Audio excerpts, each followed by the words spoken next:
Tonight, I want to talk about fighting fair. The election is a time of a fierce battle or battles that must be fought fairly.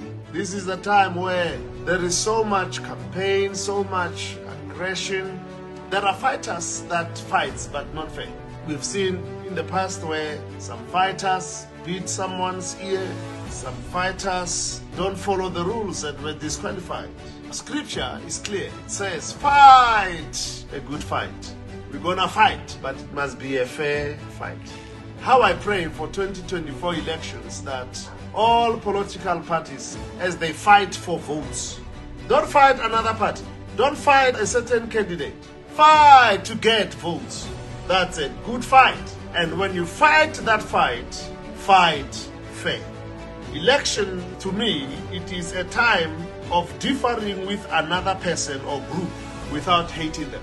You see, during elections, when political parties, candidates are fighting for votes, it's a time where you differ with another person or group without hating them.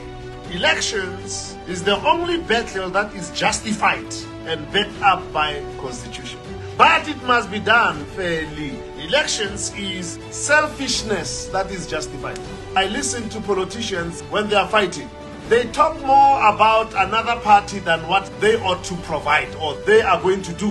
Voting is an expression of, I'm not happy with you. You see, when people don't vote for you, they're not happy. Especially if they voted for you last election. They don't vote for you these elections, they're not happy. Voting is a decent way of telling someone, I love you, but I can't trust you with my life and future of my children, future of my land. I love you, but I can't trust you. That's what elections are for, is to tell somebody politely, without confrontation, without fighting, I love you. I don't hate you, but I don't trust you. Therefore, I don't give you my vote. Elections. Voting is a declaration to someone or a party that I'm giving you a chance. We'll vote for you to try you out. You don't deliver, you don't fulfill, they love you, but they can't give you. Politicians, hear me. Political parties, you can't hate people because they didn't vote for you. You don't own them. They don't have to vote for you. They have to vote for what, they have to choose you for what you are bringing to the table. Not because of it's a party, it's from my tribe, it's from my province. It was my father's party. Those days are gone. Don't hate people because they don't vote for you. I was listening to this party. The first two manifesto points, the man was reading me. But then he said, foreigners must go. He said, he lost me now. Voting is declaration to someone or to a party, a new party. I'm giving you a chance. For those that we voted for you last election, all the parties that were there last elections, if you are not voted for, you're not happy. They don't hate you, but not happy. And please, don't fight. Fight for vote. That's the fight that political parties must fight. Fight for a vote. A lot of parties, they hit on ANC, they hit on EFF, they hit each other, and they don't tell us what they want to do. We just see them as haters. Church, arise, fight for yourself. Throughout the years after election, each 5 years after election, we see people in South Africa fighting for their rights. Fight for roads, they fight for water. We protest for a lot of things. Groupings are fighting for recognition, for their beliefs to be legalized. During COVID-19, businesses fought for themselves. During lockdown, when others were open and they were not open, liquor fought and they were open.